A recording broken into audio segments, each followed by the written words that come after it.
Whole sports all plays. Whole sports all plays. Rebel soul child got a fist ball. I'm a respawn of ancestors and I'm blessed, They are not him, tell him fess up. I get check stub, hella carefree, nothing scares me, hella reckless. Yeah, I got next up, right? No, we're not the same, cause see when I look in your iris, you likely to talk but not ready to ride. You do better keeping it quiet. My pen is ignited, my soul is enlightened. I like who I am, but I'm biased. The palette is right, and my drip is a fountain. I'm not like these regular guys. All of that talk is misguided. She like the way I make the tape print, but the way I make the words play is grim. I'm the reaper reaching for the kill switch. The label cut the check like the blazement. Something sparking where his brain is. The beat is somewhere where their prayers in. Geronimo, the way I make the bass jump when no parachute is tasted. What is going on, people? This is Throwing Hands, the #1 combat sports show in the game. Like, that's period. That's fact. Might as well deal with it. I'm your co-host, Josh. I got my boy, James. What's up, my brother? Man. Chilling, man. Good day. Good week. How you doing? I'm doing pretty good. I got off work. Been doing some extra interviews and hustle on the side. How about you, though? Just got off work myself, man. Normal day, normal week. You know how it is. Yeah, for real. Yeah, man. Had a good weekend of football all around. You know, and ready for this week coming up. Actually, we were out at we did our first high school show up. So we showed up to Desert Edge High School. One of my really good friends I grew up with, Javay, his son is out there killing it over at Desert Edge. He's the starting quarterback. His nephew is the starting running back. He's over there killing it. So we went over there, recorded the games, covered that, made a couple highlight videos for him. So yeah. Yeah, and you know the funny part is that's probably not only the first football game I've ever been at in person like that, but it was funny because since I don't follow it too much, on the side recording, you're also simultaneously explaining certain details of the functions of football. And I'm like, oh, okay, that makes sense. But why do you do that? You know how it goes. It's all good. Exactly. That's how you can tell I'm more of a combat sports guy. It's all good. You're gonna be a hybrid here soon. We're gonna have you Yeah. all coached up, football, Yeah. basketball. Gonna get, like I said, man, give back to the youth, give back to the community. That's the goal. That's the goal. Yeah, exactly. Exactly. And I'm excited too with how not only this year's been turning out, but what's in store for next year too. Because you know that we're gonna be tackling the scene even harder next year. Yeah. Crazy part, it's only September. Or no, now we're in October. It's only Mm, October. We still got yeah, 3 months left. it's spooky season. Yeah. I mean, this month alone, we have PFA October 21st, and then we have Rough October 28th. Mm-hmm. Yes, sir. Not only that, but this show, we got one of Ruff's 155 lightweight champion ready too, right? Is it lightweight or is it featherweight? Nah, it's lightweight 155, right? Okay. Yeah, 155. All right.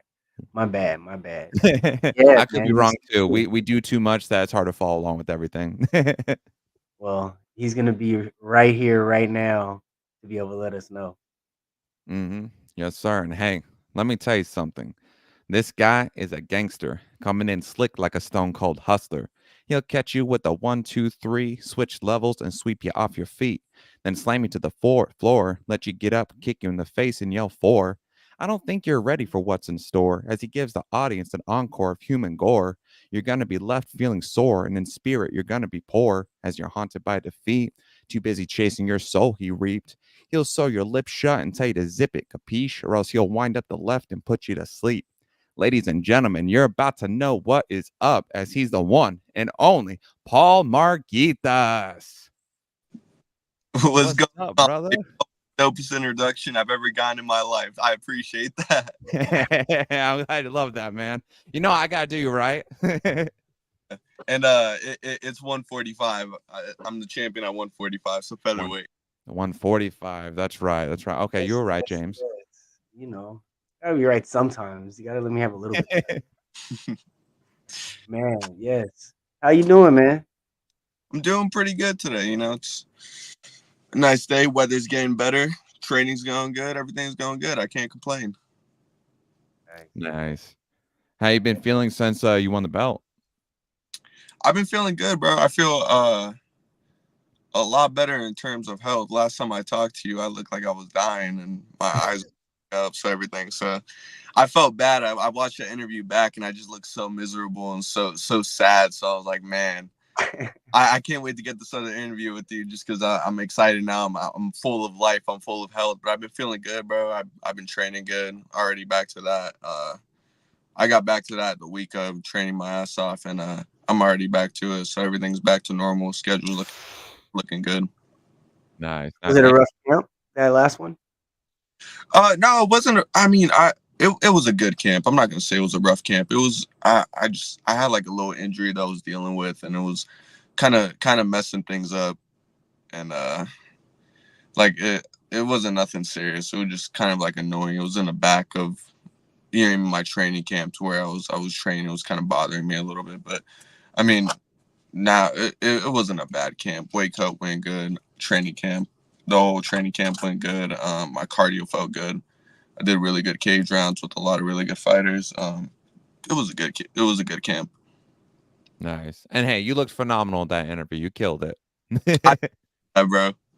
Yeah, no, it's what I love about the pre-fight interviews is that, it gives you credit where credit is due in regards that you went through that entire camp, now finding out as well that you had a little bit of an injury you're also going through. So for you to be able to get that spotlight before, get the glory, and then after you really get to enjoy it. For me, it's a wholesome moment. It only gives it more value to the interview.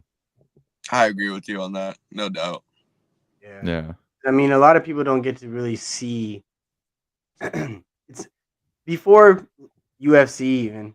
I mean, boxing, yeah, but not as much. It's more popular now. But the pre-fight press conferences and those days weren't such a big fiasco like it is now. Hmm. So, as you grow in your career, it's dope to really get for the fans that are really into this stuff, and even for the the novice fans that are just barely getting into it, for them to be able to see, okay, look, this is what it looks like for a fighter to come into a fight, step on the scale, and then that's why they have, like, nobody knew what a freaking uh rehydration clause was when Tank and Ryan Garcia fought. Nobody, a Hmm. lot of people didn't know what the heck that was. But these type of things give them that idea. Let them know. Yeah, no, I agree with you, and respect to the people at the top level that are doing that. Those press conferences, that pre-fight press conference, because they look great. I'm still getting used to, cutting that weight. Like I wrestled in high school and everything, and I had to cut weight for that, but it was a different type of weight cut where it was like I would cut weight and I would stay that weight or within 5 pounds of it the whole season. So losing all that weight, like right now, this morning I was 168. So to get down from 168 down to 155, 154, and then do my water cut, like I'm still getting used to that process, and it's getting easier, thankfully. But yeah, I agree with that. Yeah. And so take me, what was like not only what your mindset was going through the training camp and the wake up, but dealing with that little bit of energy going into or that injury going into the fight, and then also managing to pull the win as well. Like how much value does that bring to you? Dude, it brings a lot of value. I mean, I don't, man, I don't like how I'm saying it with the injury. It was my groin. I was having problems with my groin and Oh, okay. my hamstring. I throw a lot of kicks. So every time I threw, and my brain just automatically goes to that in sparring when I'm sparring at the lab, like it, and I would throw that, kick that my brain would just automatically throw after a 1-2 or whatever it was, you know what I mean? And I would just like tweak it and I would feel like my hamstring like right behind, just Oh. that little bit of pain. I was like, damn. So that's the way it was affecting me. Same with wrestling, like on wrestling days, like it wasn't like constantly bothering me, but it was just a muscle that I think I just either pulled or I don't know. I didn't get it looked at. I just did a lot of stretches for it, and I rested and iced as much as possible. So it I don't even remember what your question was, bro. But Yeah. like going through that, and then like how much value it brings to you for getting that win in that belt. Yeah, definitely. It brings a lot of value. It adds adversity to it. So you mean like fighting through that and everything. And I mean, my camp went really good, dude. I talk about it all the time, but like I have the best team in the world, and like I could take a lie detector test and I'll pass it by saying that I have the best team in the world. I really believe that. So like I feel really good. My training camp felt really good, and I always feel so confident just because of the people that I train with. Was camp any different knowing it was for a title? No, it wasn't. I thought the fight was gonna be 5 rounds. It wasn't until like a week after I signed a contract. I was like, wait, this is gonna be for 3 rounds, but it wasn't different. I kind of like picked my partners a little bit differently based off of like the body style, I guess. So like, I'll try not to go with the long, lengthy dude if I'm going with the guy that's shorter than me. You know what I mean? So camp is different in terms of that, but it's not too different. Like it stays the same. Get my cardio in, get my cage rounds in, all that stays the same. The dieting, all that goes from the last camp. Are you one of the guys that like to study your opponent, or you don't pay too much attention to him? I study them and I see what's going on, but I try not to get too attached to it. You mean because it's like it's my fight. Like I'm not gonna. I don't think it's healthy and good to sit there and just watch your opponent over and over again. And, oh, he's throwing that right hand. Like you mean, and then you start thinking about that right hand, and you're just anticipating, and it fucks up what you're gonna do. Sorry for the curse words, and it messes No, you're good. what you're gonna do. So then it's like, I watched my last opponent's fights, and I watched him maybe a couple of times. I watched like some of his scrambles when he was wrestling, and I watched like how he was throwing shots. But also as an amateur, like I was 2-0 going into that fight, and so was he. So there's not really too much footage, anyways, to watch. Yeah. And especially like, well, I liked how you pointed out that you didn't want to get too caught up in it because, like you're saying, if you start to only notice the right hand, it's going to be easier for you to get caught by surprise by maybe a left hand or an uppercut or something else. So, without getting too obsessive over it, you're still able to kind of make the observations and work from there. Because, like what you said as well, ideally when you're fighting a shorter opponent, it's not going to be smart to train with somebody who's taller and lengthier because a shorter guy is going to try to stuff you in the pocket, close up your range to try to get you with the uppercuts, get the takedowns and all that. Yeah, definitely. And at my gym, we got a lot of bodies there, so I get the privilege to be able to pick and choose and kind of work with somebody that's going to be able to help me a little bit more than the other guy. Yeah. For sure. I mean, it's definitely crazy with you being at the MMA lab and being around right now. So much talent and so much success throughout that gym, man. I mean, we got a couple of champions in there, a couple former champions in there. There's a lot.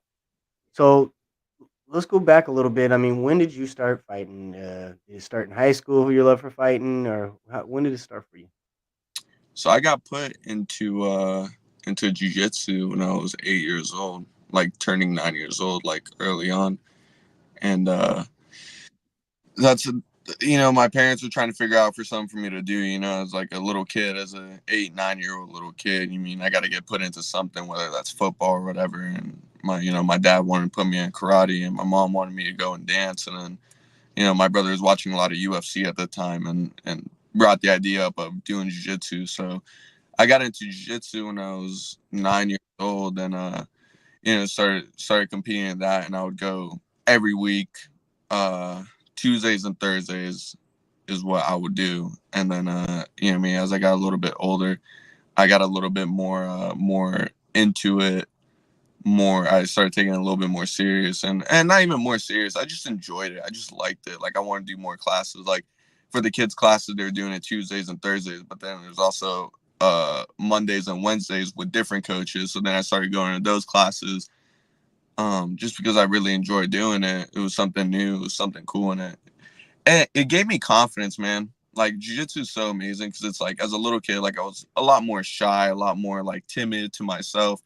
I mean, you kind of break that barrier when you're forced to go into a class with a bunch of other kids and not only talk to them and say hi, but you're doing weird submissions on each other. You know what I mean? So it made me a lot more confident. Same with like going to school and stuff. Like I as a little kid, I mean, you got the people that kind of like mess with you, and jiu-jitsu gave me that confidence to kind of my bullies and stuff like that. So started in jiu-jitsu when I was 8, 9, and then a year later I got into kickboxing at the lab.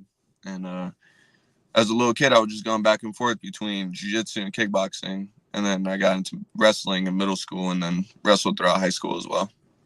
Okay, so you've been over at the MMA lab for what, about 10 plus years now? 10 plus. I want to say it's about 13. I'm 21 now, so yeah, 12, 13 years.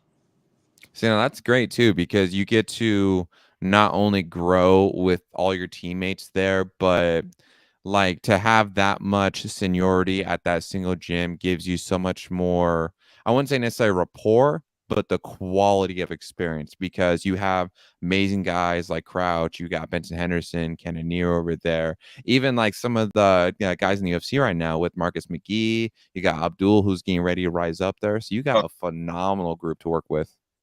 Yeah, dude, even as a little kid, like I like idolized all those guys and looked up to them because my practice was at 4 o'clock, 4 or 5 o'clock, and then the fight team practice was before that. So I would go and I'd be able to get to see the end of the fight team practice before my practices. And like even then, like back in the day when it was like Efron and Ben Henderson and those guys, and like I looked up to them. So it's like it's cool to be able to be at the same gym and watch all these great fighters, like guys like John Moraga and everything, go up into their careers. And like it's pretty sick. And even now, dude, I'm so inspired by my teammates. Like you said, like Marcus McGee, that's an OG, dude, and he's in UFC getting back-to-back 50K bonuses, killing it. Same with Abdul. Like Abdul's got to get in the UFC at this point. He's so talented, and it's like I'm constantly surrounded by greatness, and it just forces me to get better and become great with them. That's what, 4, I believe, from the MMA lab, or 3 from the MMA lab made debuts in the last like year. I want to say that's accurate, man. I think it was me and Ezra Elliott made our debut. Besnick made his debut a year and a half ago, I want to say. Mm-hmm. Anthony Cruz is 2-0. He made his debut on May 19th. Yeah, dude. A lot of dudes. And then you got for the UFC, I know Marcus McGee. What's the other dude's name? Kyler Phillips. Well, Kyler Phillips, and then there's the younger Mexican dude, Mario Bautista. Mario. That's right. Mario made his debut. So in the last year, you've had 3 debuts in the UFC as well, out of there. So those guys might have gotten in maybe a little bit earlier. Mario. Yeah, I want to say. So maybe the year before. I want to say maybe the year before. Okay. But yeah, funny enough, we had Kyler Phillips doing interviews with us at a PFA event. Yeah. Really? When was that? It was back on the 28th, 2 weeks ago. That's super dope. Yeah. It shows too. From one of the viewers, how do you prefer to finish a fight? Submission or ground and pound? Whichever way possible, dude. I don't care. I just want to get finishes in my fight. I was pretty upset that I didn't get to finish my last fight just because I thought I was going to. I landed some really clean shots, and I just upset that I let another fight go to a decision. But any way possible, dude. I want to get a submission win next, man. I've been doing jiu-jitsu my whole life, and I feel like I got some stuff in my arsenal that I could throw up. I mean, in practice, I'm constantly throwing up submissions and stuff. But man, getting a KO was pretty cool. I'm not gonna lie. That was the coolest feeling I've ever felt in my life. I mean, getting that right kick feeling, and then just coming in with the right hand. Like I don't know. I don't know if anything can top that. Yeah, I remember with your debut when you fought Deshaun back at Rough. Bro, I remember I was cage side when I was watching that. There were so many close opportunities where you almost had the rear naked choke on him, and so many times you were almost able to get the submission. But you showed a very phenomenal ground game. Like that's as soon as I saw your first fight against Deshaun, I was like, oh no, this dude, he's wrestled before. He's got jujitsu in him. He's got major talent. So that's why I've been following your journey ever since. Yeah, dude. I part of the reason why I didn't finish that fight, I want to say, is just because that was my debut and I was kind of like a little more timid on that. I wish I would have gotten the submissions. That would have been cool. I would have had all Infinity Stones. I would have had a decision. I would have had a submission and a KO in my first 3 fights. So, yeah, hunting the submission. That'd be fire. Don't you get in the next one? I don't know yet. I kind of talked to my coach about it, and we were talking about maybe next year because we've had a good amount of fights, and we don't want to like rush anything or rush the process. We also talked about maybe getting on this LFA card, which would be super cool. I'd like to get on that because that's on November 17th, and my birthday is on the 21st. So the last 2 Christmases, I don't think I've been really able to enjoy that too much. I mean, just because, and same with like in high school, like I couldn't really enjoy Christmas and Thanksgiving just because I had to wrestle and drop weight.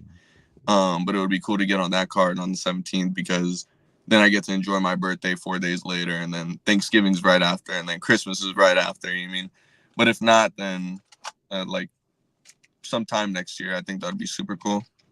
Nice. And so take us through that experience and journey too, because what I think a lot of fans don't also see is like the fact that when you're training, whether you're doing wrestling or you're preparing for a fight, that even when the holiday season comes around with Thanksgiving, Christmas, especially Thanksgiving, you have to still keep your discipline in check. You can't overdo it on eating because you still got to make weight and make the camp and everything.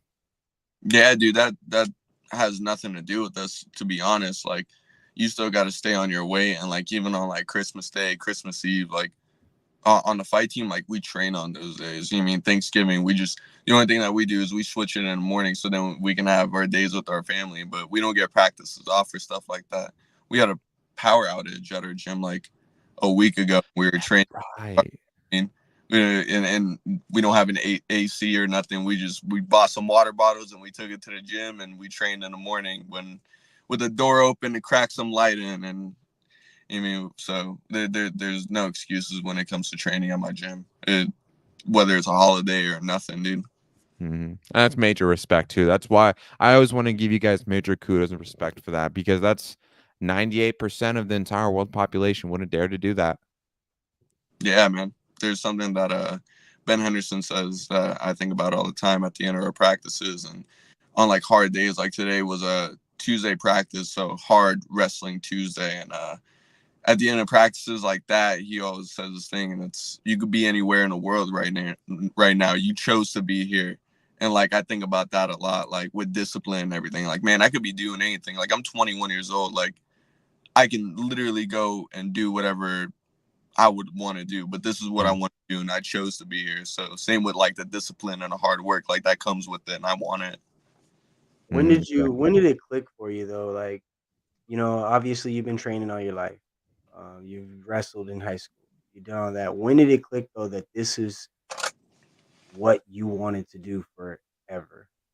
It clicked pretty hard, or pretty early, dude. Like early on, I want to say like 11 years old is when like I really wanted to take it serious, just because of guys at my gym like Ben Henderson, that I looked up to.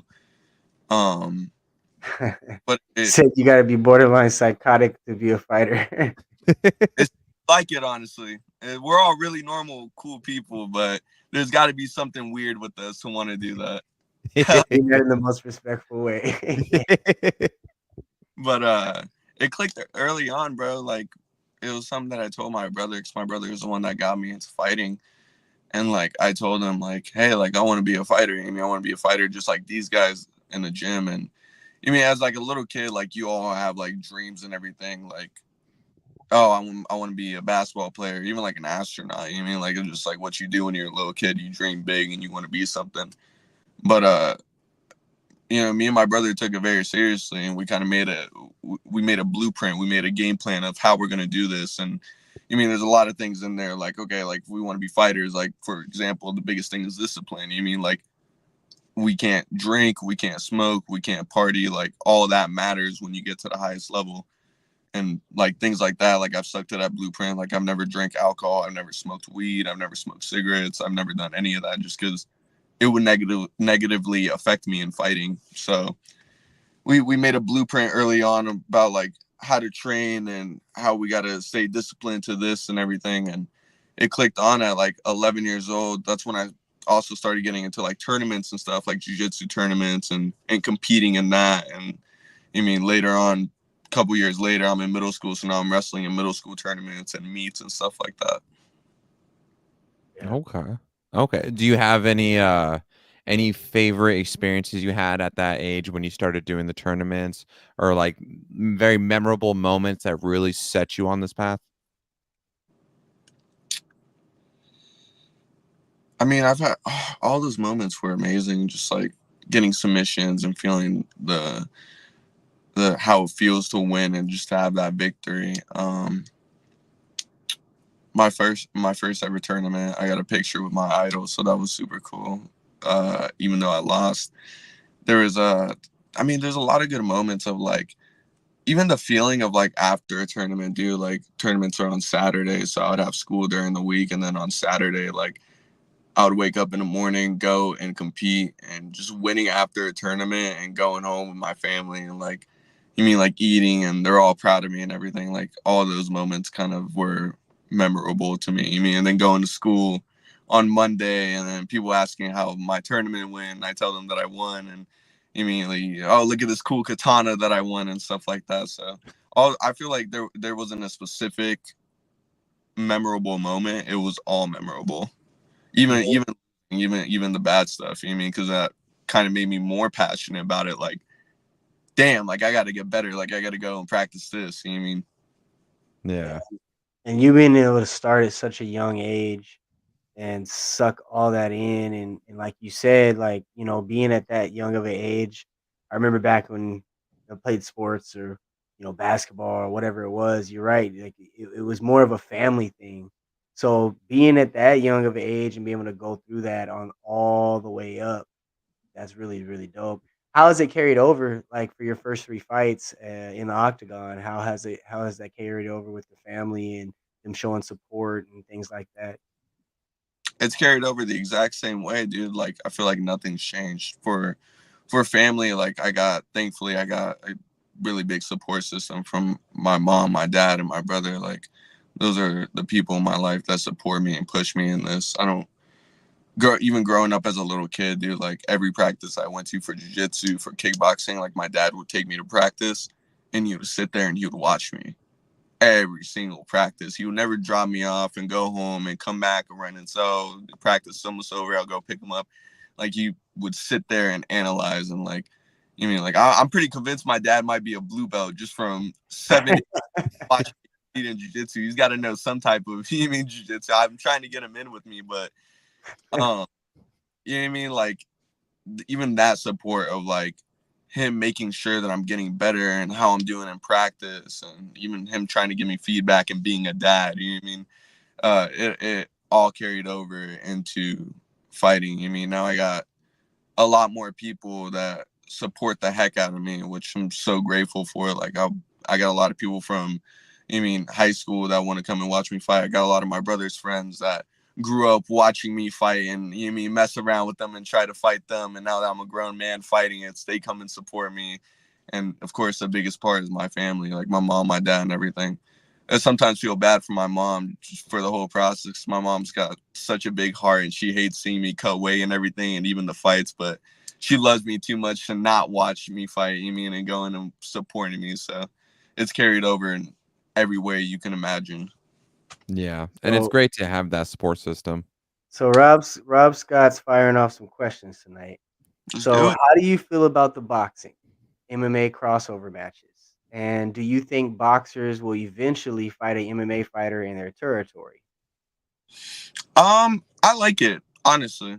I think it's a good opportunity in terms of like money. Like I know I don't know too much about boxing, but I know Sean O'Malley was sending shots at who is it? Tank Davis. Yeah, Yeah. Devontae. Yeah, and I think things like that are cool. I mean, it kind of like brings attraction to fighting. I remember when Conor fought Floyd in like what 2015, 2016, like that was super cool. You know what I mean? Then I had a lot of people that don't watch MMA or boxing, but since it was such a big event, everybody went and watched it. I mean, I think it's good for the sport because it brings people over. I don't know if boxers would ever come into MMA though, because I think it would be pretty quick. I mean, you take a couple calf kicks and get taken down. You mean I don't know what's gonna happen. I forgot who it was that came in the UFC James against Tony. Thor. James Tony, and he got destroyed. Exactly, and I don't see how that could be any different. Like I think Francis Ngannou, like I get destroyed. I think Tyson Fury is gonna win. I don't see why he wouldn't win. Deontay Wilder is like a big, hard hitting dude. You know what I mean? And he's a way better boxer, I think, than Francis Ngannou. So it's like, why would Tyson Fury lose to Francis Ngannou when he beat Deontay Wilder? Stuff like that. But I think if they went in a cage, Francis Ngannou would kill Tyson Fury Oh yeah. Destroyed within like the first 3 minutes. if it takes 3 minutes. And I like Tyson Fury a lot, honestly, but Well, it wouldn't go good. the way I feel about it is this: respect your craft. And I think that what happens is that people get lost in the fact that boxers are using their hands and they're punching. All right, cool. That sounds great. However, when you step in the octagon, like you said, you can use your feet Yeah. and take them to the ground. You I mean, you can, yeah, you could use a clinch. You could use elbows. You could, and the easiest way for me to do the comparison and say no is take a boxer and put him in a Brazilian Jiu-Jitsu tournament with Brazilian Jiu-Jitsu rules. Now take a Brazilian Jiu-Jitsu guy and put him in a boxing ring with boxing rules. It's the same thing. They're just mixing it because the boxer's using hands, so they think, oh yeah, no, respect the craft. they're getting bodied in whatever sport that they step in. Yeah. I mean, like an amateur boxer. I mean, against a black belt in jiu-jitsu, like the amateur boxer is waxing him in a boxing match. Same with it could be a pro boxer, it could be the greatest boxer ever against a blue belt or even like a 2-degree white belt, and the white belt's gonna wax him. So, I agree. Yeah. It'd be like, boxer tries to step in and do an amateur bout with you. You're just gonna pop out with that question mark kick you got, and then just boom, it's a wrap. Yeah. Going right up the temple. We actually see it a lot more than we notice on the amateur and the early pro level. Was it Daniel Soto was at rough 53 or rough 54, I believe it was. And Daniel Soto fought Bobby. That's right. Daniel Soto fought Bobby. Daniel Soto is a wonderful boxer. He's a wonderful boxer. He's had maybe one, I think that was his second MMA fight. And as soon as the bell hit, you could 1000% see one guy was new in the octagon, looked like he could fight. He'd catch you with one, but he was new in the octagon. And then you were fighting Bobby, who's been in the UFC, seasoned vet in the octagon. And you could completely tell. Yeah, I didn't get a chance to watch that fight, but what you're saying is true. Bobby Moffitt being in UFC and him having really good ground game, so I think that's a good example. That was like what, a 20-second submission? 20-second submission on a neck crank. See, I didn't even know that, but that's what is expected. I mean, with the guy that has a good ground game that was in the UFC, like that's expected to happen against a boxer who's new to the scene. And here's the crazy part is Daniel Soto's a wonderful dude, great dude. Mm-hmm. We talked to him after the fight. We were sitting in the after party talking to him, and like he was not pissed at the fight, but pissed with himself that he's like, dude, what the hell happened? He's like, I I went to swing, I hit the ground, he grabbed me, and I wasn't getting choked. And then all of a sudden, it just hurt. I had a tap, and I was like, "Yeah, it was a neck crank. That's what, that's what that's what that is."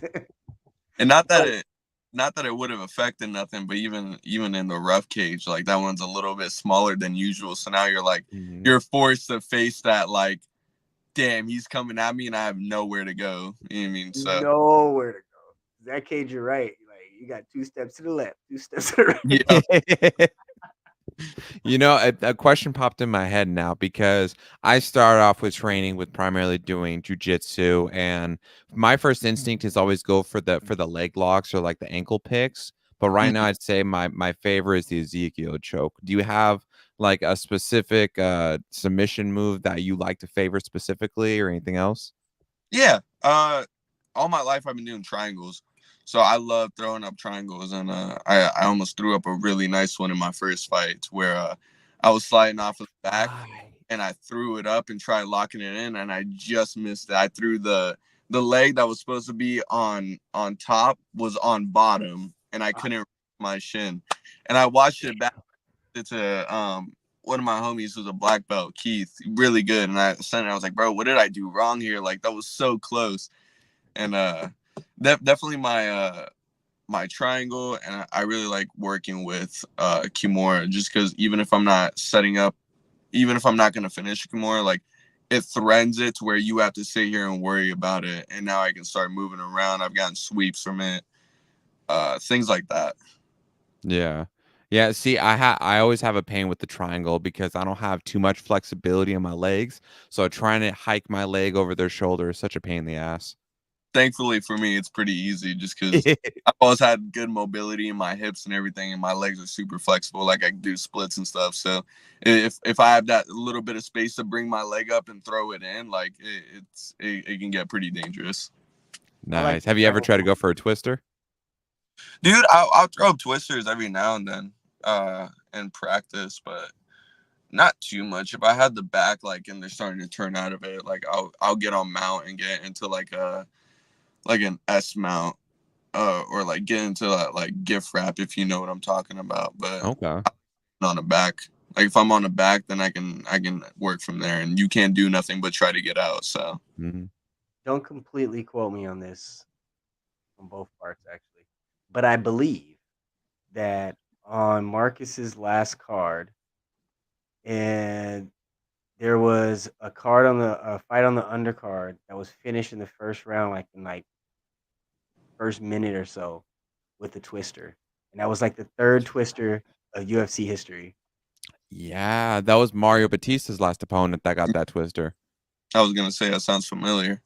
Yeah, one of those two. Yeah, it was really dope when he did it, and the dude was like, you got me." It's I don't get too much of a I don't really get the chance to watch these fights. Like I gotta watch them back, but typically I work on Saturday nights. So every time a fight's going on, unless it's like one of my teammates, and I'll go outside and watch the fight. But it sucks, dude. I the only time I watch these fights is if I'm like able to see it on ESPN Plus, like when they release it later on, or if I watch highlights of it on Instagram. Yeah, yeah. I no matter where I'm at, I have it pulled up on my phone, so I'll be walking. Just Yep, watch it. I feel We that. we've straight up been covering events while simultaneously watching it. Like I think it was the last I think it was Rough. We were covering Rough, and we also had Marcus's fight playing on our phone too. Marcus's fight on one, and then on the laptop, and then Javante Davis and Ryan Garcia on the phone. That's super dope. Was it his last fight? No, it was his first one, I believe it was. Oh my god, that was crazy. Man, Yeah.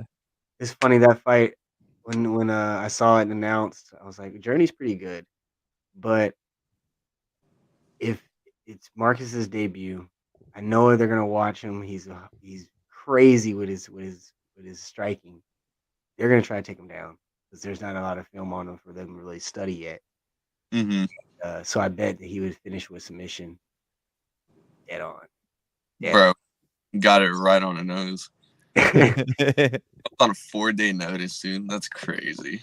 Right? He's Dude, on that. he's gonna be dangerous. Every Oh, single fight, he's gonna get dangerous and more dangerous. oh yeah. But yeah, no, for sure.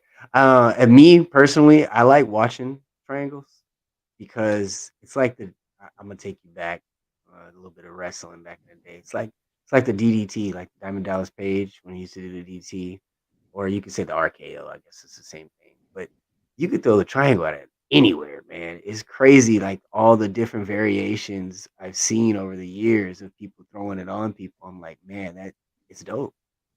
Mm-hmm. Really dope. Really dope. Mhm. So with such immediate success, come out, you're 3-0 right off the bat. Um, you go rough, then you go to LFA, which is both of these are feeders into the UFC. So you're in great competition, great spotlight. Then your third fight, they give you the opportunity to fight for a title, so Mm-hmm. the amateur title. So now we're 3 fights in, you're amateur champion. 2 of your previous opponents are into the top 10 of their weight class because I think Corey is he's ranked in the bantamweight, and then Isaiah is ranked in featherweight as well. Mm-hmm. So with the beginnings with this, such immediate success, like how are you feeling? Do you feel any pressure to look forward to going pro? Are you kind of riding the wave right now and just trusting in your camp to kind of lead you where you need to be? Yeah, no pressure at all. That's what you said it right with just trusting my camp. Like, good thing about being a part of such an amazing camp and having world class coaches like John Crouch is a genius. You know what I mean? So thankfully I don't have to worry about any stuff like that. Like, oh, when are we gonna go pro? What are we gonna do with this? Because he's got it handled for me. I mean, he's a he's a genius, and he's gotten multiple fighters into the UFC. He's got multiple fighters title shots, and he's got multiple fighters championships now. So it's like, you mean I don't have to worry about any of that. I just follow his process, and I get to show up to work every day and just train. So I don't feel any pressure on it. I just kind of going with the flow, man. Just listening to my coaches, showing up to practice every single day, and just keep at that. I mean, clearly that's starting to work. I want to get better. That's my number one Mhm. thing. I just want to be a better fighter than I was my last fight, and I think I've been doing a pretty good job at that. Like, I think I told you the day of my fight, like, I think I would have knocked out the version of me that got a 14-second, head kick finish. And I feel like Wow. that those 3 weeks ago, like, I feel like I would have beat that version of myself up as well. Just with training and getting that experience and everything. So that's my biggest priority, is just getting better and just training every single day. And Yeah. oh my bad, I was just gonna say, we've interviewed quite a few MMA lab guys over our time.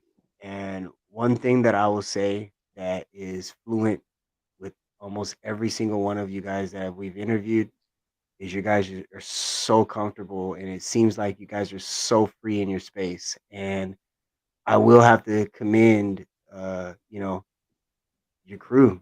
Crouch is amazing in when I see you guys backstage before a fight, you guys are always calm. Your ring approach, calm. Even in the ring, when shit hits the fan and shit's crazy, you guys just have this calming to you that you can just see, man. And I think the way you just explain, like, nah, I don't have to worry about that. The way you put it down like that, that's a very good understanding of how I think a lot of you guys feel. And even how you're saying, like, on fight day, like being backstage and getting ready to go out there, like, I for me personally, I'm calm and I'm relaxed just because I know I did everything that I could have done, with my teammates, and I get a lot of confidence from my team. Like, I train with such good guys every single day. Today, during wrestling practice, like, my main training partner was Rich Hartman, really good fighter. After that, we did 5-minute rounds. I trained with Mario Bautista in the UFC, beating people up like crazy. I mean, I trained with Moses Diaz today. Like, all really good fighters. Mike Hamill. Mike Hamill's got a fight coming up on November 17th. He's in Bellator. Like, that fool's a dog, bro. So it's like these people, I mean, in practice to where when I walk up into the arena and it's fight day, it's like, dude, I train with killers. Like, Mm-hmm. this is just another day in the office. Yeah, and you're in such a beautiful spot too, because like Arizona, especially the Phoenix scene, is breeding a lot of raw talent and great potential. And like the fact that you're able to compete at this level already so early in your career and have such success, that's the most exciting part about it, because it shows that the athletes here in Arizona, especially at the MMA lab and all the guys you got there, have such a sense of brotherhood amongst each other that you guys know how to push each other to the fullest. And it doesn't matter at any level either, regardless of if it's Benson Henderson, who's a former champion, who fought in Bellator, who's competing at the highest level. You got Marcus McGee, you got Mark that you're just saying as well, who's competing in Bellator. You guys are able to build off each other in such a phenomenal way that for you and yourself in particular, having such an early part of your career, it just shows the sky isn't even the limit. There's just so much potential. And it's everyone, man. Even like how you're saying, like it'd be like a former UFC champion or even like the amateur guys. Like I'm learning and I'm getting everything from every single person. I mean, so everyone on that team has taught me something. There's a recently there was a word that was introduced in my vocabulary and it's called umbutu, which means I am because we are. And I think Hey. perfectly. I mean, I am because we are. I'm this fighter because they are these fighters. So Yeah, I love that. I'm gonna have to take a note of that now. Yeah, like that. Man, that you can see, and you can, like I said, you could just feel that you're around greatness every day and you're soaking it in.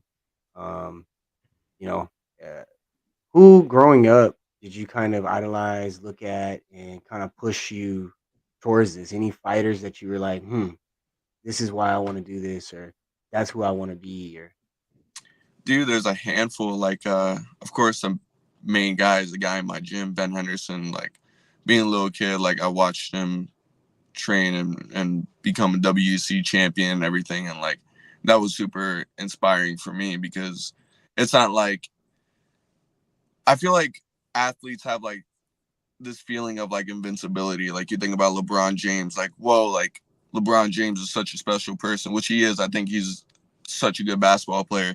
But then you have like you get to see someone do it, and it's like whoa, like this guy just became the UFC champion. He's training in the same gym I am. Like we're breathing the same air. We're in the same. You mean in the same fucking building working together. I mean, of course, I'm a little kid at the time, so I'm not working with them, but I mean, just being there, like that was super inspiring to me. So of course, Ben Henderson, me and my brother are both huge Anderson Silva fans. Like that was like an OG that we grew up watching.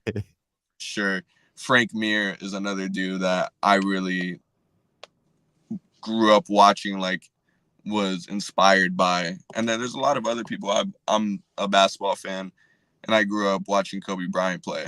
So Kobe Bryant and you mean I of course I watched Kobe Bryant the Lakers because that's my team and that's who I watched. But as I got older and I got into my like my sport and everything, it was more of his Mamba mentality that I took from him. Like, damn, not only is he my favorite basketball player, but like I can learn something from him, and I applied that to MMA. And then of course my brother. So I was inspired by a lot of people in my life.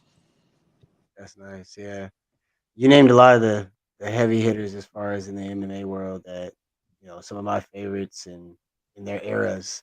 They all had their own segments and of inspiration. I mean, Frank did a lot. Anderson, I mean, Anderson's a legend within himself. And then, but Ben was different. I feel like when Ben came, because he was in the introduction of those that lower weight class region, Mm-hmm. and when he came on the scene, man, there's just something about like his heart, like his energy that he gave in the octagon. Ben was just to me he was dope. It was him and Mighty Mouse. When Yeah, him and Mighty Mouse came on the scene, it was just to me that just kind of put a whole new jolt of energy into UFC. yeah, definitely, especially in the smaller weight classes. Ben's a dog, dude. He'll just wear you down and beat you up. Mhm. Even now to this day, like he was in sparring on Saturday and he goes off to the side and points at people and picks them out. And that's how you know you're about to have a hard round right now. So yeah, that just shows. Yeah, and he's such a chill and humble guy too. Like, I grew up watching him as well, and it's like sometimes seeing these vets, I get a little starstruck. But I had gotten interviewed Benson for like a minute, and it was just like that major respect to him because you could tell that his energy, his humbleness, as well as his work ethic really translate to all of you guys, and it's like a feeder system because the energy you put out is what you get in return. When you guys exchange that energy between each other, then you're just bringing all each other to the top. Yeah, Oh, definitely. yeah, no, I definitely agree with you on that too, Josh. Because being around him, it's like Larry Fitzgerald's my cardinal idol, I'm a Cardinal fan. So being around Larry's crazy. I'm like shit, it's Larry. So being around Ben was kind of the same way. So I just kind of have to look around, pretend like he ain't just in front of me. Hey. He walks away. I'm like, oh shit, that's big. Uh, but yeah, man, no, it's crazy. Anybody you kind of like model your fighting style around? Anybody that you can say is kind of you would say, okay, I'm like him. I'm similar to him. Not really. It was when I was growing up and I was trying to like find somebody to model. Like, of course, I want to be like Anderson Silva, so I didn't. You mean I tried. Like one thing that Anderson Silva did was he was a really good counter fighter. So like he would kind of analyze you and watch you, and any little thing that he saw fault, he would expose. You know what I mean? Whether it's like after you throw your hook, your hand drops or something. I mean, he would wait for that hook to come in and find that. So growing up, even doing kickboxing, I tried modeling him, but now that I'm transforming into my own fighter, I just kind of try and pick things off of everyone. Like, and I don't really try to base it off of one specific fighter or like anything like that. Like Max Holloway is 5'11" featherweight. I mean, he's a tall featherweight, so like I'll watch him and see how he does stuff, or like people that have similar builds, like even like Zabit, Magomed Sharipov, like that fool. I mean, was super long and lengthy and was throwing shots, like just the way he did it and like the cool fancy stuff. Like I'll try to steal that stuff from them, but not really like model after. Nice. Okay, and so to reflect on yourself, say whether it be 5, 10 years from now, or just in general, what's like your long-term career ambitions for this sport? Like, where do you see yourself and where do you want to be in your long-term career? I want to be the UFC champion, like definitely, and I'm in the right spot for it. I think I'm in a good position for it, being young and everything. But the time frame, I mean, I don't know. I don't want to say a time frame, but I know it's gonna happen just because of the environment that I'm in, just because of how I show up every day at practice and train. Like it's bound to happen. So yeah, I mean, I'm 21 right now. I'll be 22 November. Man, being a UFC champion by like 28 would be super cool. I think that would be great. Um, I wouldn't want to be in the sport for too long. Like I wouldn't want to be like past 36. Like 36 would be my cutoff, and then anything past that, like I would have to retire. But my long term goal, of course, is to be in the UFC and become a UFC champion. Hey, that's what's up.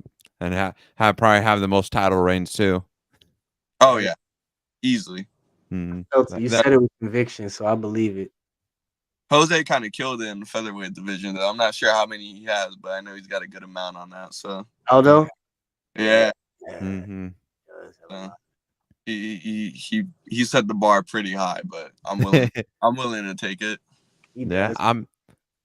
yeah, and it's like and go not only go big, go home, but it's like if you feel you have that potential, then it's your own obligation to see through it. You know, it's you want to push yourself no matter what the barrier is. If you got to climb Everest, then do it, but do it with pride, do it with that conviction that you have, and then just enjoy the process. You know, love the experience and the journey along the way. Straight up, perfectly well said. Hmm. What's your go-to meal after weight cut? After my weight cut, it'll be like not after my fight, right? After the weight cut. Yeah. So after the weight cut's over with, it's your first meal back. And I mean, I'll, if you I'll want to give me after the fight, that's fine. You can give me after the fight. I'll rehydrate with water, of course, and like I'll have like what are they called? They're the Pedialytes. So I'll get some Pedialytes in, then once I start eating food, I'll start easy. So I'll eat like a bagel with like honey on top of it. I'll eat fruits, and then about an hour and a half after, I'll get into chicken, rice, and then pasta.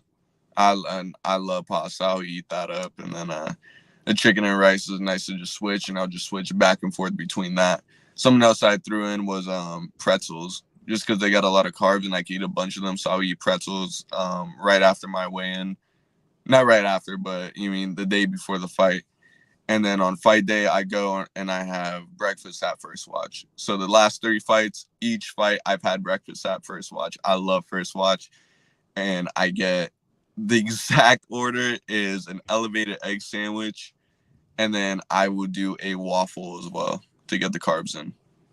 Nice. See, I gotta give respect to that because after going through a weight cut, you just want to gorge. You want to go all in.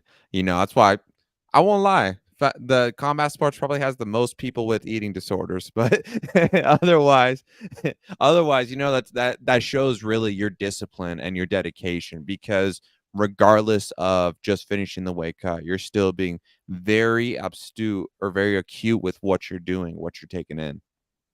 Yeah, I try to stay disciplined to it. After the fight, I get pretty crazy. I'm not gonna lie. I don't it was I had Waffle House at 2 in the morning after my fight. That's what it was. So after my fight, I get that week of like eat whatever. I was hanging out with all my friends, and it was 2 in the morning. We were trying to figure out what to eat. So I went to Waffle House. It was amazing. The morning of, I don't even remember what I ate, but it was a lot of things. So during my weight cut, I get cravings, and they're really weird cravings. And in my notes, I write down what those cravings are. And after my fight, the week of after my fight, I go and I eat everything that I had cravings for. And it gets weird, bro. It gets super weird. Like things that I haven't eaten in like years. Like, bro, gas station food. Like I'm thinking of like honey buns. Like I don't eat honey buns, bro. Or like zebra cakes. Like the little zebra cakes from Yeah. with the red hair. I don't even know what they're called, dude. But It's like crazy things what you miss when you're like starving. You're like, oh, I remember this one so time. weird. And bro, my Instagram does me so dirty. Like I just see a bunch of things pop up. I'm talking about like fried lobster tail and Oh. like that. I'm like, what is this? What is going on? Like before it was MMA stuff, basketball stuff, and cars, and now it's like, what the hell is this? Like, where did this food come from? Is that technology is trying to bait you in? They're trying for failure, I made dude. my cheeks hurt. He said, I'm Uh, sitting over here trying not to eat. They showing me lobster tails. And I God, bro, with some crazy sauce that they're dipping it in, and oh my god, bro. oh, that's hilarious. God. Bro. That is hilarious. Uh, Josh, you got another question, bro? Last question. I'm pretty sure I'm gonna get that. I already know what your answer is gonna be, but before we let you go, question I always ask is if you could have anybody in your corner, doesn't matter what sport they are, doesn't matter if they're even in sports, if they're alive or dead, if you could have one person a part of your corner for one fight, who would it be? Is it only that one person that can corner me? You can still have the rest of your team, you just have that extra person in. Like a celebrity coach for one fight. I Or in a different sport. Kobe, bro. Kobe. Hey. I feel like I can get beat up and my eyes cut up, and everything's gone wrong, and I'll go back in my corner, and I feel like Kobe would tell me some fucked up shit to where it's like, I'm gonna go out here and kill this dude now. You know what I mean? So if I could add anyone to my corner, it would be Kobe Bryant. I love that. I That's love it. that. I remember that one commercial he did with Kanye where it's like he Yep. was throwing Kanye for a loop and he was like, "Don't matter, do it." Yep. But are you still the same animals? You are the beast or something like that. But same animal and a different beast. Kanye's like, what does that mean, Exactly. bro? So So before we let you go, if you could leave a last word with the youth, the kids to hear, get inspiration, what would you say to them? first, I would say I'm not sure because I'm still in the process. I'm trying to figure it out myself. But it would just be to, in terms of fighting, bro, just stay with it and just stay disciplined. But in terms of like life, just find something that makes you happy. That would be the number one thing. I'm grateful enough to I found what makes me happy, and that's fighting. And I mean, I found the greatest team that will help me be happy in my life. You know what I mean? So just find what makes you happy and stay disciplined with it. Like even during like the hard times. Talked about it on an interview before where when I first got on the fight team, bro, I got beat up so bad.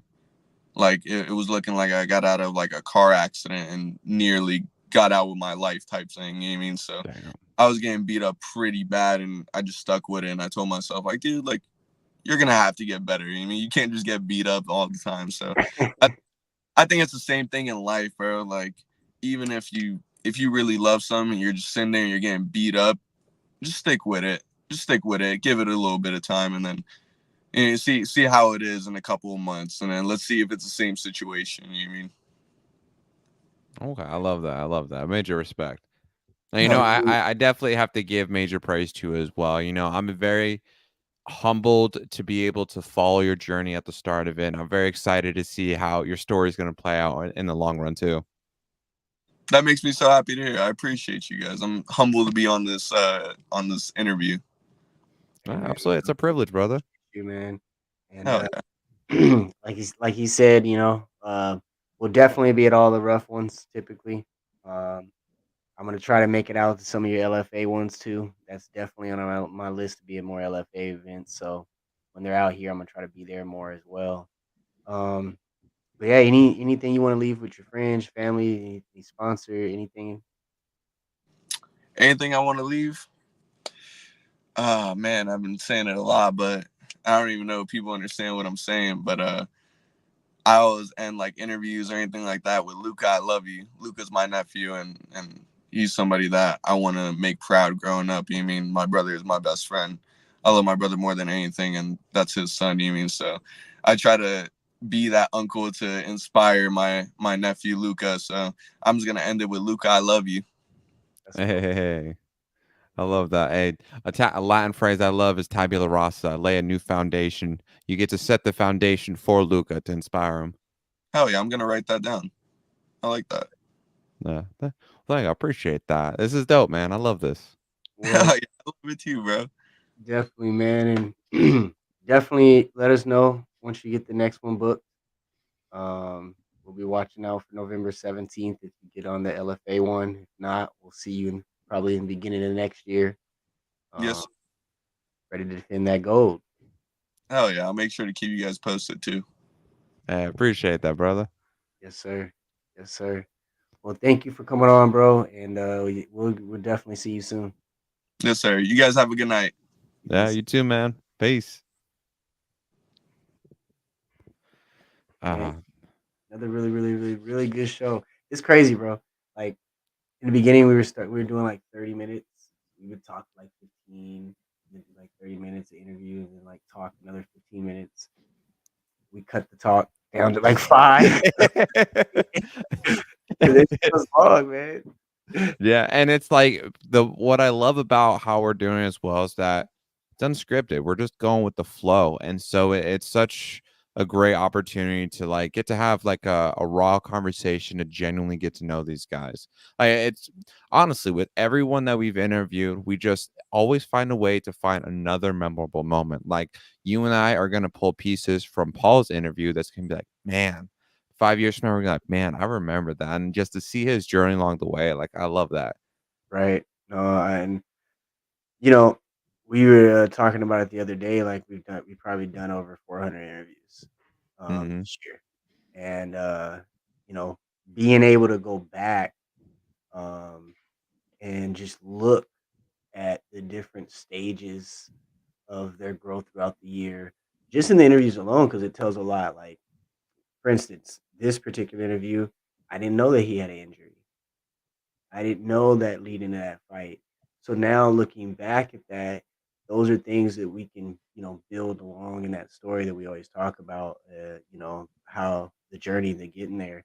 And it's dope too, because a lot of guys you'll see, taking it to like the UFC level, they'll just like pop in. And you'll be like, where the heck did this dude come from? Hmm. And he's had a hell of a journey to get there.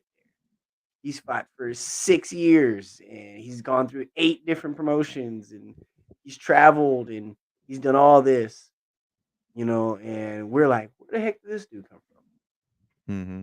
So it's dope that when when the Pauls, when, these other guys, Marcus only went in, but we got 1 or 2 in with him, or these other guys make debuts,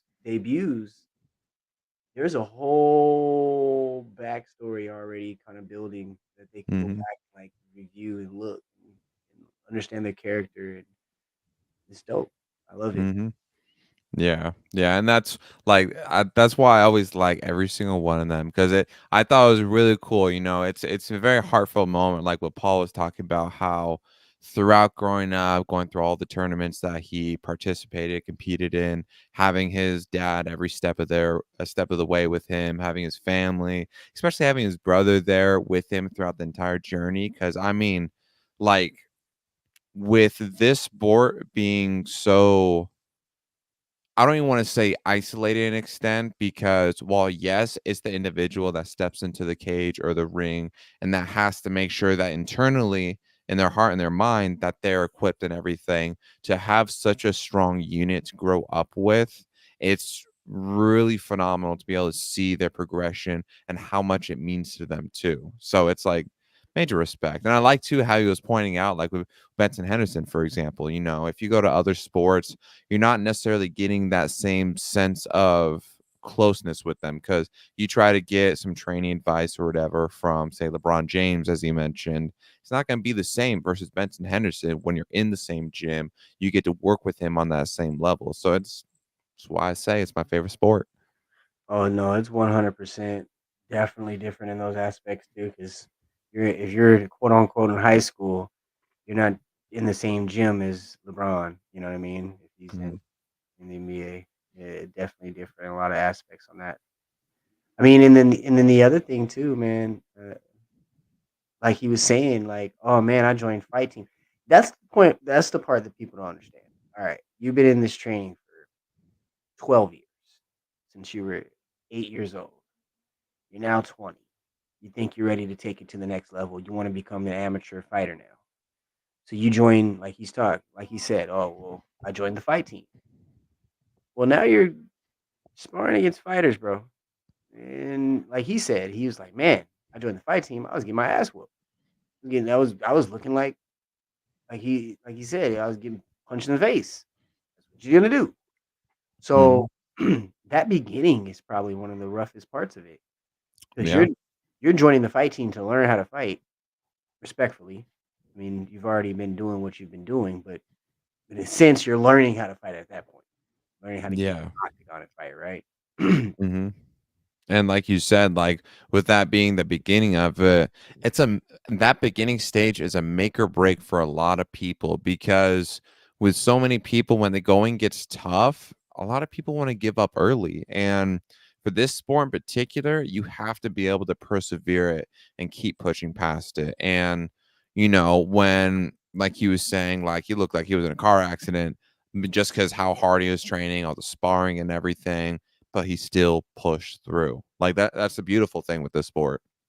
Well, unlike any other sport, basketball, you go to practice, you might twist the ankle, you know, fuck up and try to dunk and hit the Sprite rim and maybe break a wrist on the fall.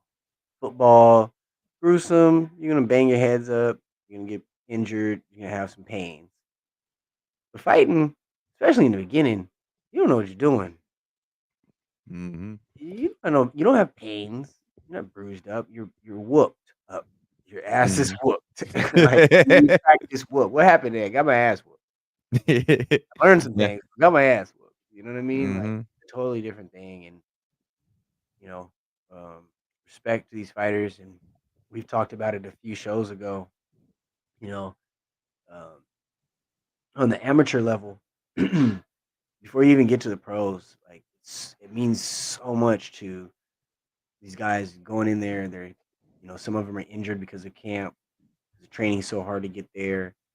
Um, some of them, injure themselves in the fight, and you still got to fight. You still got to continue. Hmm. Just like a pro. It might be a $20,000 purse and a $30,000 bonus for X, Y, and Z, and you come in injured a week out, you're still fucking fighting. Hmm. You just went Yeah. through a whole camp. There's bills to pay. There's no well, I'm injured. I'm sitting out. Like basketball or football, and they're still making 145 million that year, and nah, you don't show up, you don't get paid. Yeah. Yeah. And then especially at the amateur level too, you're not even getting paid to begin with. Was that 2 fights ago where the co-main event pulled out and, dude was pissed he didn't get paid either? For which promotion? We've covered so many. That was UFC. UFC. What was it? Oh. I think it was like 2 fights ago. It No, could've been 3. I got Wonder Boy and Perea stuck in my head where Perea missed weight big time, Yep, so Wonder Boy in pulled a out previous and he was fight. all like, I should still get paid because I still showed up on weight. It wasn't even that Wonder Boy put it out. Pereira was so far overweight that they canceled the fight. Hmm. So, yeah. Yeah. That's why like for what we're doing, I enjoy it so much because with amateur being purely passionate at this point, since you're not getting that big pay, you're not getting that same safety net that you get as a pro. That's why I enjoy having the ability to help get these fighters more spotlight, help build their presence more. Because I mean, 5 years from now, Paul can look back at this interview about how he was talking about the little minor injury or the pains that he was having, then to be able to look back at the interview being like, man, I went through that training camp, I went through a weight cut, through those hardships, still was able to pull up and get the win. Now, what does that mean for me moving forward? It means that nothing can stop me so long as I put my mind to it. You're muted. I definitely agree, man. Yeah. Before we get out of here, anything you wanna say? Nah, it's always a privilege. Every single time, I must say that over and over again. I love every single one of these fighters and everything we could do to help them, I enjoy it. I agree, man. Well, check us next week. The lineup's full the next couple weeks. We're gonna start booking again here soon.